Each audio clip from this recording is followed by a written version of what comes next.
In this video, I'll be giving you guys a complete package of 10 techniques to 10x your memory. So let's get started. Number 1, spaced repetition. This is the first and foremost technique which you need to memorize stuff. Without spaced repetition, the information that you've taken in simply won't stick in the long run. So use this graph and try to retain information as mentioned in it. Number 2, active recall. Instead of just reading from your notebook again and again, you gotta close it and try to recall the information actively. It's gonna feel very uncomfortable and even challenging at first, but trust me, over time you're gonna do it very well and you might just enjoy it. Number 3, mnemonics. It's a very powerful method through which you can remember information by just using acronyms, which works especially well for a list of things, which is exactly how I memorize the side headings of my answers, especially in my two subjects, economics and sociology. Number 4, creative association.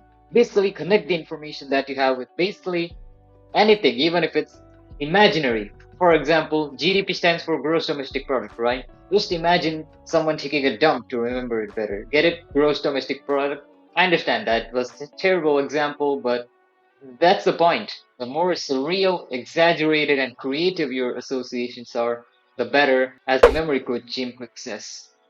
Number 5, method of LOCI. Basically, imagine certain topics being scattered around in familiar places such as different rooms in your house or different areas in a park that you go to or any other such place that you're familiar with.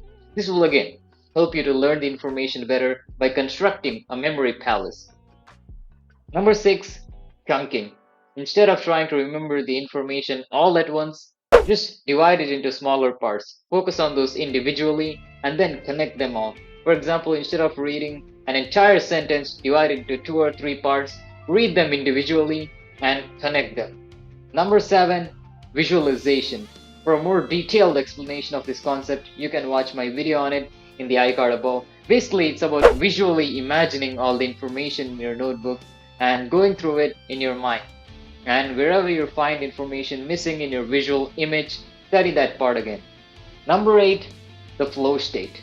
Again, I made a separate video on it in more detail so you can go check it out. Basically, you need to shut off all your distractions, be curious about the topic, be full of energy, set a timer, and study at a level of your comfort, which will make the retention much more effective. Number 9, regular sleep. It's proven by latest scientific research that regular sleep can indeed help in retaining information. So sleep for 8 hours a day. As for mental rest, just remember this rule: between every 20 minutes of focus, take a short break of 1 minute and don't think of anything at that time. For every hour of focus, take 10-minute breaks, and for every 3 hours of these 1 hour sessions, take a half an hour break or even 45 minutes. During these break sessions, allow your brain to space out and do habitual tasks like your dishes or getting a shower while spacing out, or just sit down and don't do anything. And please don't use your phone during this time. Just use it after you're completely done with your focus sessions for the day. Lastly, number 10, evaluation and application. As soon as you learn information, evaluate it and apply it to a real life scenario before 24 hours of learning information. Trust me, it will help you to remember that information much better. In my case, it's kind of easy to do this because I mostly study economics and sociology, and I can literally find examples for them like anywhere. Nevertheless, you can apply the information to anywhere regardless of the subject. The only caveat being that the information should not be like outdated or anything. So yep, these are the 10 techniques to 10x your memory. Remember to not overdose on any of these techniques and use each of them depending on the right situation. Thanks for watching.